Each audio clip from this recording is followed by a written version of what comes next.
Hey guys, Brandon Willem, CCM Magazine today, hanging out with a surprise guest today. We didn't even know you were going to be here. We got Becky Isaacs.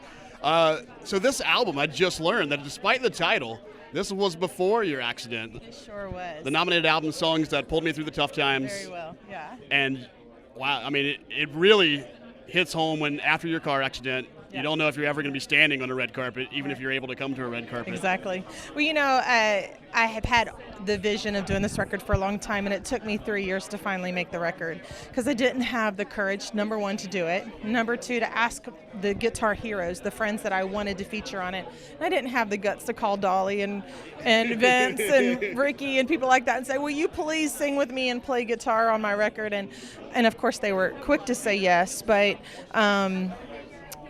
it took 3 years to make it, and I finally make it and finally release it, and I was so excited. And 6 weeks after the release of this record that's called Songs That Pulled Me Through the Tough Times, I find myself in the hospital and in a wheelchair for up to 2.5 months, and learning. I've spent this year learning to walk again, and so the fact that I'm standing here today is a miracle, and it's been so many full circle moments. As a matter of fact, the day of the Grammys, February the 4th, is the day that I put my wheelchair away, 1 year to the date. So there's a lot of just incredible moments, winks that God's given me in spite of the hard times.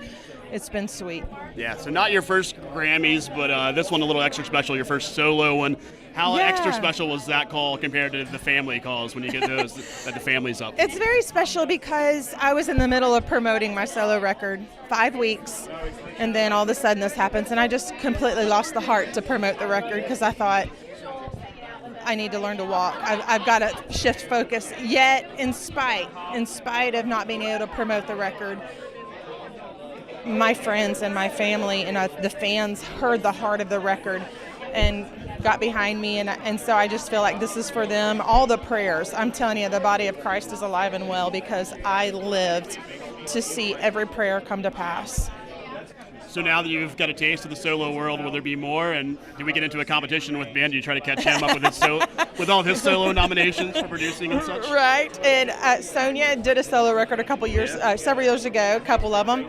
And Ben, he produces a lot, and he's got his Brothers of the Heart. Ben's here every year. Yeah. He's producing. Somebody. Yeah. So I didn't do it for anybody but myself. And it took a lot of my heart to make this record, and I don't know that I have it in me to do it again. Oh, wow. But I've been asked. Maybe a single, not a full album, just a single here and there. Seriously, I think when you put your heart and soul into something and then you live through such tragedy, the joke is, Songs That Pulled Me Through the Tough Times releases, and then I live it out. So I said my next record's going to be titled How to Become a Millionaire Overnight. Perfect. So then 6 weeks later, maybe that'll come true. Well, good luck. Hopefully here in a couple weeks you come back to Nashville with a big old trophy. I hope so. Thank you. Are you going out to the show?